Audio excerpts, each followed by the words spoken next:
அருட்பெருஞ்சோதி அருட்பெருஞ்சோதி தனிப்பெரும் கருணை அருட்பெருஞ்சோதி. எல்லா உயிர்களும் இன்புற்று வாழ்க, வள்ளல் மலரடி வாழ்க வாழ்க, கொல்லா வரதம் குவளை எல்லாம் ஓங்குக, நல்லோர் நினைத்த நலம் பெறுக, நன்று நினைத்தெல்லோரும் வாழ்க இசைந்து. உலக மக்களே, அறிவார்ந்த அன்பர்களே, ஆண்மநேய ஒருமைப்பாடுடைய அன்பர்களே, வல்லப்பமனம் கருளிய திருவுட்பாவிலிருந்து 6ஆம் திருமுறையிலிருந்து 107வது பதிகம் ஞானசரியை பாடலுடைய விளக்கங்களை பார்த்து கொண்டிருக்கிறோம்.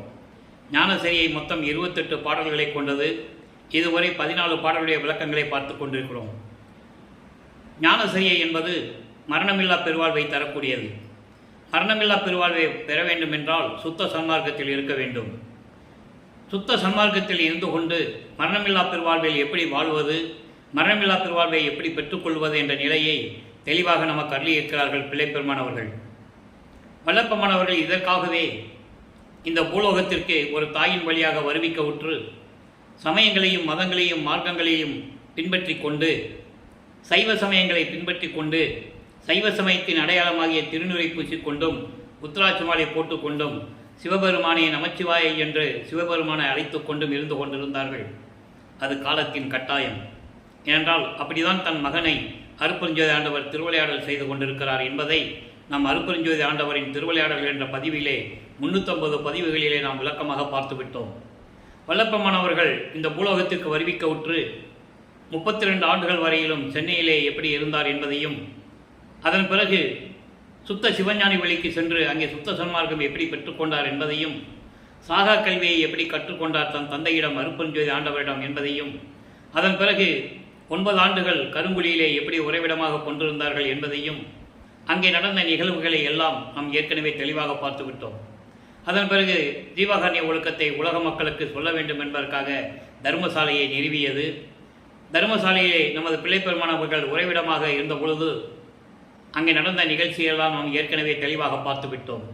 அதன் பிறகு தர்மசாலையிலிருந்து மேட்டுக்குப்பத்திற்கு எப்போ சென்றார், அங்கே சென்றவுடன் என்னென்ன நிகழ்வுகள் நடந்து கொண்டிருந்தது என்பதை இப்போ நம்ம பார்த்து கொண்டிருக்கிறோம். இப்போ ஞானசரியினுடைய விளக்கங்களை நமக்கு கொடுத்திருக்கிறார்கள். அதனை விளக்கங்களை பார்க்க போகிறோம்.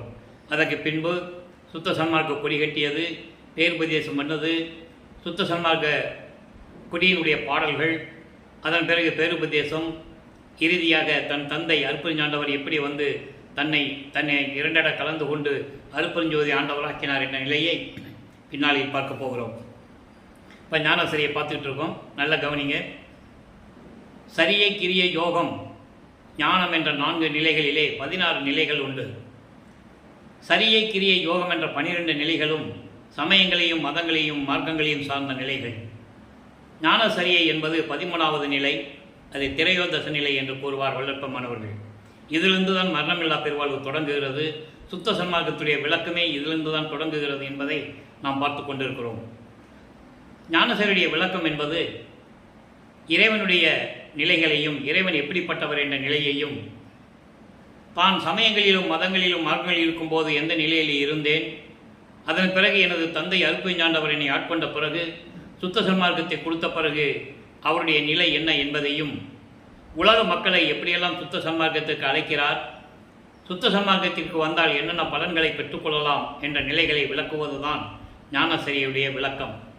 இன்று 15வது பாடல். நல்ல கவனிங்க. சத்திய வேதாந்தமெல்லாம் சித்தாந்தமெல்லாம் தனித்தனி மேல் உணர்ந்து உணர்ந்தும் தன்னை உணர்ந்து கரிதாய். 8 வரி பாடல்கள் 2 வரிகளாக விளக்கத்தை பார்க்கலாம். சத்திய வேதாந்தமெல்லாம் சித்தாந்தமெல்லாம். அந்தங்கள் 6: கலாந்தம், யோகாந்தம், போதாந்தம், நாதாந்தம், வேதாந்தம், சித்தாந்தம். 6 அந்தங்களை வல்லப்பெருமான் அவர்கள் குறிப்பிடுகிறார்கள். வேதாந்தம் என்பது வேதங்களுடைய கலை நூல்களுடைய முடிவுகளுடைய முடிவான நிலை. சித்தாந்தம் என்பது ஆகம நூல்களுடைய விளக்கங்களுடைய முடிவான நிலை. யோகாந்தம் என்பது யோக நிலைகளுடைய முடிவான நிலை. போதாந்தம் என்பது மெஞ்ஞான நிலைகளுடைய நிலை. போதாந்தம் என்பது மெஞ்ஞானம் நிலைகள். வேதாந்தம் என்பது வேதங்களுடைய நிலைகள். சித்தாந்தம் என்பது ஆகம முடிவுகளுடைய நிலைகள். நாதாந்தம் என்பது ஒளி முடிவான நிலை. ஒளி ஒளி என்று கூறுவார். ஒலி என்பது லைட்டு, இன்னொரு ஒலி சவுண்டு. இது நாதாந்தம் என்பது ஒலி சவுண்டு, அதனுடைய ஒலியினுடைய முடிவான நிலைகள். இப்படி 6 அந்தங்களை கூறும்போது இந்த வேதாந்தமும் சித்தாந்தமும் எல்லாமே சரி. அதாவது ரிக்வேதம், யசுர்வேதம், சாமவேதம், அதர்வனம் போன்ற வேத நூல்களும் சரி, ஆகமங்களாகிய சிவநெறி நூல்களும் சரி, தனித்தனியாக சென்று இறைவனை யார் என்று உணர்ந்து கூட இறைவனை பற்றி உணர்ந்து கொள்ள முடியவில்லை. அப்படி அரிதான நிலையில் இருக்கின்ற இறைவன். அதான் சொல்றாரு, சத்திய வேதாந்தம் எல்லாம் சித்தாந்தம் எல்லாம் தனித்தனி மேல் உணர்ந்தும் தன்னை உணர்வதற்கு அரிதாய். இறைவன் யார் என்ற நிலையை அவர்களால் உணர முடியவில்லை. இதை மகாதேவ மாலையிலே கூறுவார். அற்புதமான நிலைகள் எல்லாம் உண்டு. தனித்தனியாக சென்று வேதங்களை வினவ யார்? ருத்திரனும் மகேஸ்வரனும் பிரம்மனும் திருமாலும் மகேஸ்வரனும் இவங்கெல்லாம் போய் இறைவனை பார்க்க முடியாமல் தனித்தனியாக சென்று வேதங்களை வினவ மற்றவையும் காணோம் என்று அவர்களோடு புலம்பி நின்ற கருணை வள்ளல் என்று கூறுவார். அப்படிப்பட்ட இறைவன் அருட்பெருஞ்சோதி ஆண்டவர். இதெல்லாம் உணர்ந்து கூட இறைவனை பார்க்க முடியாத நிலையில் இருக்கின்ற அப்படிப்பட்ட இறைவன் நித்திய சிற்றபை நடுவே நிறைந்து நட முடியும். நித்திய சிற்றபை என்பது நிலை பேறு உடைய நிலையான, அதாவது அழிவில்லாத சிற்றபையிலே நடுவிலே இருந்து கொண்டு பரிபூரணமாக அருள் நடனம் செய்து கொண்டு திருவிளையாடல் செய்து கொண்டிருக்கின்ற நித்த பரிபூரணனை, ஆதியும் அந்தமும் இல்லாமல் சுயம்பாக தோன்றிய இறைவன். அப்படிப்பட்ட இறைவன் பரிபூரணனை, பரிபூரணமான அருளை கொண்டு பரிபூரணமாக பிரபஞ்சம் முழுவதும் ஒளி வீசிக் கொண்டிருக்கின்ற அப்படிப்பட்ட இறைவனை சித்த சிகாமணி என்பது உள்ளத்தில் இருக்கின்ற தலைவன், உள்ளத்திலே அமைந்து கொண்டிருக்கின்ற தலைவன். சித்தம் என்பது உள்ளத்திலே அமர்ந்து கொண்டிருக்கின்ற இறைவன். அப்படிப்பட்ட இறைவனை அத்தகைய ஓர் பெரும்பதியை, இப்படியெல்லாம் பெருமை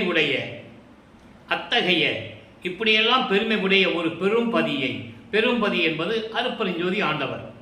ஆக வேதங்களும் சித்தாந்தங்களும் தனித்தனியாக உணர்ந்து கூட உணர முடியாத நிலையில் இருக்கின்ற இறைவன் நிலை பேருடைய அருள் பேருடைய அழிவில்லாத சிற்றபை நடுவே அருள் நடனம் செய்து கொண்டு திருவிளையாடல் செய்து கொண்டு பரிபூர்ணமாக விளங்கி கொண்டிருக்கின்ற இறைவனை, சித்த சிகாமணியை, உள்ளத்தில் அமர்ந்து கொண்டிருக்கின்ற தலைவனை, சுத்த சன்மார்க்க தலைவனை, இத்தகைய புகழுடைய ஓர் பெரும்பதியை, இப்படி புகழுடைய ஓர் அருட்பெருஞ்சோதி ஆண்டவரை, அருமருந்தை, அடியேன் ஆவியை, இந்த அடியனுடைய உயிரை, என் ஆவியிலே அமர்ந்த தயாநிதியை, என் உயிரிலே அமர்ந்து கொண்டிருக்கின்ற தயாநிதியை அடுத்து சொல்றார் பாருங்க. இதெல்லாம் சொன்னது, இந்த 6 வரிகளில் சொன்னது இறைவனை பற்றி சொன்னது.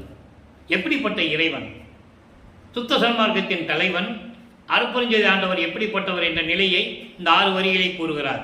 அதன் பிறகு சொல்லுகிறார், சித்தி எல்லாம் எனக்களித்த சிவகதியை.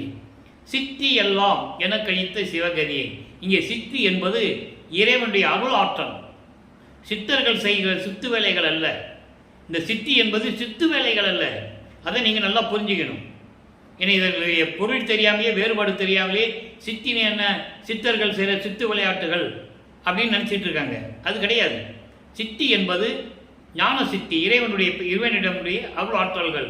எல்லா ஆற்றலையும் எனக்கு அளித்த சிவகதியை. சிவகதியை என்பது அருட்பெருஞ்சோதி ஆண்டவர். கதி என்பது அடைக்கலம், சரணம் கொடுப்பது, அடைக்கலம் கொடுப்பது. சிவம் என்பது அருட்பெருஞ்சோதி ஆண்டவர். அப்படிப்பட்ட சிவகதியை உலக மக்களே சிந்த செய்து ஆழ்த்துவினோ, உங்கள் உள்ளத்தில் நினைத்து போற்றி வணங்குங்கள். அப்படிப்பட்ட இறைவனை உலக மக்களே நீங்கள் உள்ளத்தில் நினைத்து, உள்ளத்திலே ஏற்றுக்கொண்டு, உள்ளத்திலே வைத்து போற்றி மகிழ்ந்து வணங்குங்கள். நிந்தையெல்லாம் தவிர்ந்தே. நிந்தையெல்லாம் என்பது எல்லா பாவங்களையும், பழி சொற்களையும், துன்பங்களையும், துயரங்களையும், இடர்களையும் நீக்கக்கூடிய இறைவன். ஆக மனதிலே எல்லாவற்றையும் விட்டுவிட்டு இறைவனை மட்டும் நினையுங்கள் என்று சொல்றார். இறைவனை மட்டும் நீங்கள் சிந்தை செய்யுங்கள். உலக மக்களே எல்லாரும் சுத்த சன்மார்க்கத்தை வாருங்கள், சுத்த சன்மார்க்கத்தை பெற்றுக்கொண்டு இறைவனை வணங்கி போற்றி மகிழுங்கள் என்று கூறுகிறார். இதற்கு விரிவான விளக்கம் தர எனக்கு கடமை இருக்கிறது. அதாவது நான் ஏற்கனவே கூறியது போல ஞானசரியை விளக்கம் கூறுவது மட்டுமல்ல நமது நோக்கம். அந்த ஞானசரியுடைய பாடல்களிலே உள்ளே மறைந்திருக்கின்ற உண்மைகளை வெளியே விலக்கி சொல்ல வேண்டும். உதாரணமாக சித்தியெல்லாம் எனக்களித்த சிவகதியை என்று சொல்லுகிறார். அப்ப என்னென்ன சித்திகள் கொடுத்தார், எப்படி இவரை ஏற்றுக்கொண்டார் இறைவன் என்ற நிலையையும் விலக்கி சொல்ல வேண்டும். அப்படி சொல்லுவதற்கு சுத்த சிவநிலையிலே, அதாவது 106வது பதிகம் சுத்த சிவநிலையிலே 27வது பாடலில் சொல்றாரு, நானே தவம் புரிந்தேன் நம் பெருமான் நல் அருளால், நானே அருள் சக்தி நாடு அடைந்தேன், சித்தியெல்லாம் எனக்களித்த சிவகதி. ஞானசரியில சொல்றாரு. அதற்கு இங்கு சொல்ற பாருங்க, நானே தவம் புரிந்தேன் நம் பெருமான் நல்ல அருளால், நானே அருள் சக்தி நாடு அடைந்தேன். அருள் சக்தி நாடு என்பது சுத்த சிவராஜ்யம். சிவராஜ்யத்தை நான் பெற்றுக்கொண்டேன் என்று சொல்லுகிறார். அருளாட்சியை பெற்றுக்கொண்டேன், அருள் ஜோதி ஆனேன் என்று அறையப்பா முரசு, அருளாட்சி பெற்றேன் என்று அறையப்பா முரசு, மறுசார்பு தீர்ந்தேன் என்று அறையப்பா முரசு, மரணம் தவிர்த்தேன் என்று அறையப்பா முரசு. இந்த பாடல்கள் எல்லாம் ஒவ்வொரு பாடலுக்கும் தொடர்பு உடையது. அதனால சொல்றாரு, சித்தி எல்லாம் எனக்களித்த சிவகதியை. அப்போ நானே தவம் புரிந்தேன். என்ன தவம் புரிந்தார்? நோவாத நோன்பு. நோவாத நோன்பு என்பது சமயங்களிலும் மதங்களிலும் மார்க்கங்களிலும் செய்யப்பட்ட தவங்கள் அல்ல.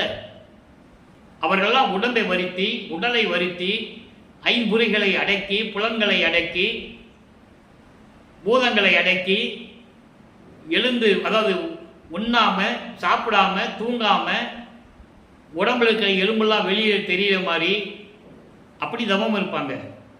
அப்படி இருந்தால் கூட இறைவனை பார்க்க முடியாதுன்னு சொல்றார். நான் எப்படி தவம் இருந்தேன் என்பதை அவர் கூறுகிறார். அவர் எப்படி தவம் இருந்தார்? நோவாத நோன்பு என்னை போல் நோற்றவரும், எஞ்ஞான்றும் சாகாவரம் என்னை போல் சார்ந்தவரும், தேவானின் பேரர்களை என்னை போல் பெற்றவரும், எவ்வுலகில் யார் உலர் சற்றே அறை என்று கூறுவார். நீ சொல்லுன்னு சொல்லுவார். என அவர் சந்தேகப்பட்டு கேட்கிறார். நீ பல யுகங்களிலே திருவிளையாடல் செய்தவன், எனக்கு தெரியும். எனக்கு தெரியாமல் நீ யாருக்காவது என்னை போன்று மரணமில்லா பெருவாழ்வு யாருக்காவது கொடுத்துருக்கியா? இல்லை எனக்கு நீ கொடுத்த அருள் கொடுத்த மாதிரி யாருக்காவது கொடுத்துருக்கியா? என்கிட்ட சொல்லுன்னு கேட்குறார். அதான் நோவாத நோன்பு. நோவாத நோன்பு என்பது உடம்பை வருத்தாமல் எந்த நேரமும் இறைவனை நினைத்து கொண்டே இருப்பது. அகத்திலும் சரி புறத்திலும் சரி மனதை ஒருநிலைப்படுத்தி இறைவனை நினைத்து கொண்டிருப்பது. அப்படி நான் தவம் புரிந்தேன். நம் பெருமான் நல்ல அருளால் நானே அருள் சக்தி நாடு அடைந்தேன். அருள் சக்தி நாடு என்பது சுத்த சிவராஜ்யத்தை நான் அடைந்து கொண்டேன். அப்படின்னா நான் இறைவனுடைய எல்லா அருளையும் நான் பெற்றுக்கொண்டேன். அதான் ஞானசரியில் சொல்றாரு, சித்தி எல்லாம் எனக்களித்த சிவகதி. இப்ப பிரபஞ்சத்தை இயக்கிட்டது யாரு? நமது வல்லப்பெருமானவர்கள். ஐந்தொழிலையும் செய்து கொண்டு படைத்தல், காத்தல், அழித்தல், மறைத்தல், அருளல் 5 தொழில்களையும் செய்து கொண்டு இந்த பிரபஞ்சத்தை இயக்கிக் கொண்டிருப்பது அருட்பெருஞ்சோதி ஆண்டவராகிய நமது பிள்ளைப்பெருமானவர்கள் என்பதை நான் பதிவு செய்ய கடமைப்பட்டிருக்கிறேன். அப்போ இந்த நிலையில் இருக்கும்போது நானே அழியா வடிவம் அவை 3 பெற்றேன். அதாவது சுத்த சன்மார்க்கத்தை வாங்கிவிட்டால், சுத்த சன்மார்க்கத்தில் இருந்து கொண்டால் என்னென்ன எல்லாம் பலனை அடையலாம். தான் அடைந்ததை உலக மக்களுக்கு சொல்லுகிறார். அப்படின்னா என்ன அர்த்தம்? நீங்களும் சுத்த சன்மார்க்கத்தை வாங்கன்னு அர்த்தம். அதான் சொல்றாரு, நானே அழியா வடிவமாகிய அவை 3 பெற்றுக்கொண்டேன். அவை 3 என்பது சுத்த தேகம், புரோண தேகம், ஞான தேகம். 3 தேகமும் அழியாத தேகங்கள். சுத்த தேகத்திற்கு மல்லிகை மனம் உண்டு, புரோண தேகத்திற்கு திருநீர் மனம் உண்டு, ஞான தேகத்திற்கு கற்பூர மனம் உண்டு. அதனால்தான் சுத்த சன்மார்க்கத்தில் சேர்ந்தார் நம்ம தேகமே புரோண தேகமும் கிடைத்துவிடும், நம்ம உடம்பே திருநீர் மனம் வீசும் என்று கூறுவார். அதனால் திருநீர் பூச வேண்டிய அவசியம் இல்லை என்று பாடல்களிலே தெளிவாக பல இடங்களிலே நமக்கு அருளியிருக்கிறார்கள். திருநீர் என்பது ஒரு விவாதிக்கக்கூடிய பொருளாகவே 203 ஆண்டுகளாக இருந்து கொண்டிருக்கிறது. வல்லபெருமான் அவர்கள் அருப்பஞ்சோதி ஆண்டவராகி 153 ஆண்டுகள் ஆகியும் கூட 1874 ஆண்டு 30/1/1874 ஆண்டு அருப்பஞ்சோதி ஆண்டவராகிறார். தன் தந்தை தன் மகனோடு இரண்டரை கலந்து கொள்ளுகிறார். தந்தை வந்துதான் மகனோட கலந்துக்கிறார். அப்படிதான் கலக்கணும். ஏனென்றால் தான் பிரிந்த சக்தியை 51 ஆண்டுகள் தன்னுடைய சக்தியை மகனாக உருவாக்கி இந்த உலகிலே, இந்த பூலோகத்திலே ஒரு தாயின் வழியாக வருவிக்க செய்து, சமயங்களிலும் மதங்களிலும் மார்க்கங்களில் ஈடுபட செய்து, அதன் பிறகு இதெல்லாம் பொய் என்று சொல்ல வேண்டும் மக்களிடம். அதன் பிறகு தன் மகனுக்கு சுத்த சன்மார்க்கத்தை கொடுக்க வேண்டும். இந்த நிலையில் 51 ஆண்டுகள் தனது சக்தியை இந்த பூமியிலே உலாவ விட்டு 51 ஆண்டுகள் கழித்து பிரிந்த சக்தியோடு தன் மகனோடு மீண்டும் இணைந்து கொள்ளுகிறார் அருப்பஞ்சோதி ஆண்டவர். அப்படி நடந்த இடம்தான் மேட்டுக்குப்பம் சித்தி வளாகம். அப்ப இந்த 3 தேகத்தை நான் பெற்றுக்கொண்டேன், அழியா வடிவம். அப்போ சுத்த சன்மார்க்கத்தில் இருந்தால்தான் இந்த நிலையை அடைய முடியும், மரணமில்லா பெருவாழ்வை பெற முடியும். நாம் அதனால்தான் சொல்றாரு சங்கற்ப விகற்பங்கள் என்று சொல்லுவார். இதெல்லாம் ஒவ்வொரு இடத்துலையும் வரும்போது சொல்ல வேண்டிய கடமை இருக்கிறது. காரணம், இன்னும் சரியான ஒரு தெளிவான விளக்கம் மக்களிடம் யாரும் சொல்லவில்லை. தென்னீர் பூசுவது என்பது சமயங்களையும் மதங்களையும் மார்க்கங்களையும் சார்ந்தது. பூசிக்கொள்ளலாம், தவறில்லை. வல்லபெருமானே கூறுகிறார், நீ சமயங்களையும் மதங்களையும் மார்க்கங்களையும் சார்ந்திருந்தால் திருநூரை பூசிக்கொள்ளலாம், அது சைவ சமயத்தின் அடையாளம். எப்படி வேணாலும் இருந்துக்கலாம். ஆனால் சுத்த சன்மார்க்கத்தில் அப்படி இருக்க முடியாது. அதை தான் தெளிவாக சொல்லுகிறார். இழியாமல் ஆடுகின்றேன், இங்கு இந்த பூலோகத்தில் இழியாமல் ஆடுகின்றேன். இழியாமல் ஆடுகின்றேன் என்பது எந்த விதமான தடைகள் இல்லாமல், இந்த சமயங்கள் மதங்கள் மார்க்கங்களுடைய தடைகள் இல்லாமல், எந்த விதமான குறையும் இல்லாமல் இந்த பூலோகத்தில் இருந்து கொண்டு நான் இந்த பிரபஞ்சத்தை இயக்கிக் கொண்டிருக்கிறேன், ஆடுகின்றேன். சில இடங்களில் விளையாடுகின்றேன் என்று சொல்லுவார். விளையாடுகின்றேன், ஆடுகின்றேன் என்பதெல்லாம் நான் அருளாட்சி செய்து கொண்டிருக்கிறேன் என்று பொருள். அதான் சொல்லுவார், அருள் ஜோதி ஆனேன் என்று அரையப்பா முரசு, அருளாட்சி பெற்றேன் என்று அரையப்பா முரசு. அந்த அருளாட்சி பெற்றேன் அரையப்பா முரசு என்பதைதான் நானே அருள் சக்தி நாடு அடைந்தேன் என்று கூறுகிறார். அதான் சக்தியெல்லாம் எனக்களித்த சிவகதியை, சித்தியெல்லாம் எனக்களித்த சிவகதியை என்று கூறுகிறார். இதுக்கான விளக்கம், இன்னொரு விளக்கம் நாம் தர வேண்டிய கடமை இருக்கிறது. அனுபவ சித்தி. ஏன் இதை சொல்றேன்னா, இங்கே சித்தின்ற ஒரு வார்த்தை வருது ஞான சரியில்லை. அது என்ன சித்தி? அனுபவ சித்தி. 90வது பதிகம் அனுபவ சித்தி, 7வது பாடல். நல்லா கவனிங்க, அருமையான பாடல். இந்த சித்தி என்றால் என்ன என்று உங்களுக்கு விளக்கம் கிடைக்கும். வாட்டமெல்லாம் தவிர்ந்தேன், அருள் பேர் ஒளி வாய்க்க பெற்றேன், சித்தியெல்லாம் எனக்களித்த சிவகதியை. அங்க ஞான சரியில சொல்றாரு. அதான் இங்க சொல்றாரு, வாட்டமெல்லாம் தவிர்ந்தேன், அருள் பேர் ஒளி வாய்க்க பெற்றேன், கூட்டமெல்லாம் புகழ் அம்பலவானரை கூட பெற்றேன், தேட்டமெல்லாம் வல்ல சித்தி பெற்றேன். இப்போ புரிஞ்சிருக்கும் உங்களுக்கு. தேட்டெல்லாம் வல்ல சித்தி பெற்றேன், இச்செகதளத்தை ஆட்டமெல்லாம் விளையாடுகின்றேன். நான் சொன்னேன் இல்லையா, சில இடங்களில் விளையாடுகின்றேன்னு சொல்லுவார், சில இடங்களில் ஆடுகின்றேன்னு சொல்லுவார். அதுக்கு என்ன பொருள்? அருளாட்சி செய்து கொண்டிருக்கிறேன், இந்த பிரபஞ்சத்தை இயக்கிக் கொண்டிருக்கிறேன், 5 தொழிலையும் செய்து கொண்டு பிரபஞ்சத்தை இயக்கிக் கொண்டிருக்கிறேன் என்று கூறுகிறார். 30/1/1874 இரவு 12 மணிக்கு சதாசிவத்திற்கு இருந்த அந்த 5 தொழிலையும் வாங்கி தன் மகனிடம் ஒப்படைக்கிறார் அருட்பஞ்சாண்டவர். அதற்கு முன்னாலே பிரம்மன், திருமால், ருத்திரன், மகேஸ்வரன் செய்து கொண்டிருந்தார்கள். அவர்கள் ஆயுள் காலம் முடிந்தவுடனே பதவியை இழந்து விட்டார்கள். அந்த பதவிகள் எல்லாம் சேர்த்து இறுதியாக சதாசிவம் செய்து கொண்டிருக்கிறான். அந்த பதவிகளை எல்லாம் இம்மகனிட்ட கொடுத்து பிரபஞ்சத்தை இயக்க சொல்றார். வாட்டமெல்லாம் தவிர்த்தேன். வாட்டம் என்பது சமயங்களையும் மதங்களையும் மார்க்கங்களையும் பின்பற்றிக் கொண்டிருந்த போது எனக்கு ஏற்பட்ட துன்பங்களையும் துயரங்களையும் எல்லாம் நீக்கிவிட்டேன். அருள் பேர் ஒளி வாய்க்க பெற்றேன். அருள் பேர் ஒளி என்பது அருட்பெருஞ்சோதி. அருட்பெருஞ்சோதியை எனக்கு கிடைக்கின்ற வாய்ப்பை நான் பெற்றுக்கொண்டேன். கூட்டமெல்லாம் புகழ் அம்பலவாணரை கூட பெற்றேன். இங்கே கூட்டம் என்பது சுத்த சன்மார்க்கத்தை சேர்ந்த சம்சாரிகள், குடும்ப சூழ்நிலையிலே குடும்ப வாழ்க்கையிலே இருக்கின்ற சம்சாரிகள், சைவ நிலையிலே இருந்து கொண்டு சுத்த சன்மார்க்கத்தை பின்பற்றிக் கொண்டிருப்பவர்கள், சைவ நெறியிலே இருந்து கொண்டு ஜீவகானிய ஒழுக்கத்தில் இருந்து கொண்டிருப்பவர்கள், சாதுக்களுக்கு உதவி செய்து கொண்டிருப்பவர்கள்,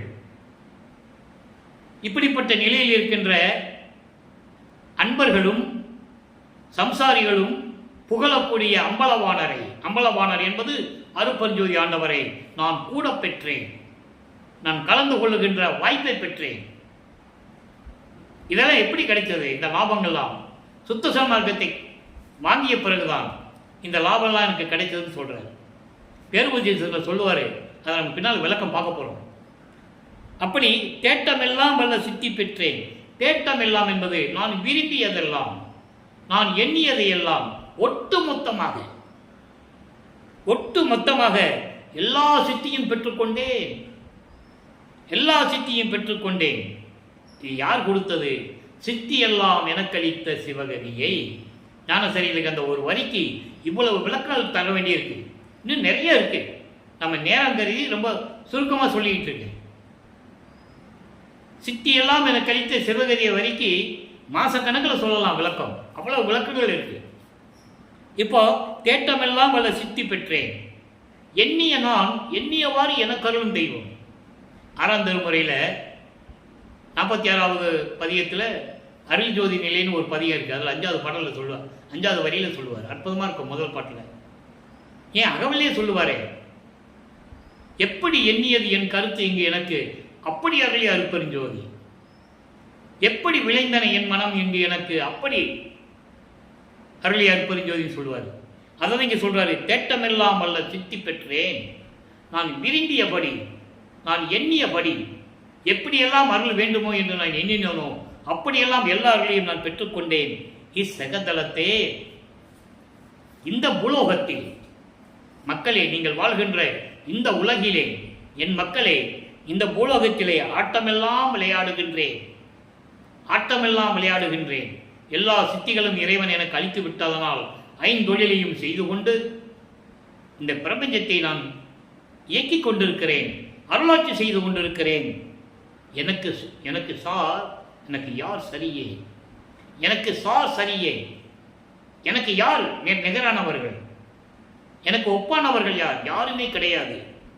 எனக்கு நிகர் நானே தான். எப்படி என் தந்தை தன்னிகர்களா தலைவனோ அதே போல எனக்கு நிகர் நான் தான். இதை ஒரு பாடலிலே சொல்லுவார், செத்து செத்து பிறக்கும் தேவர்கள் என் முன் வழியிலர் என்று கூறுவார். தேவர்கள் தான் சொல்லுவார். இங்க யார் எனக்கு சார் நீன்னு சொல்றாரே, யார சொல்றாரு?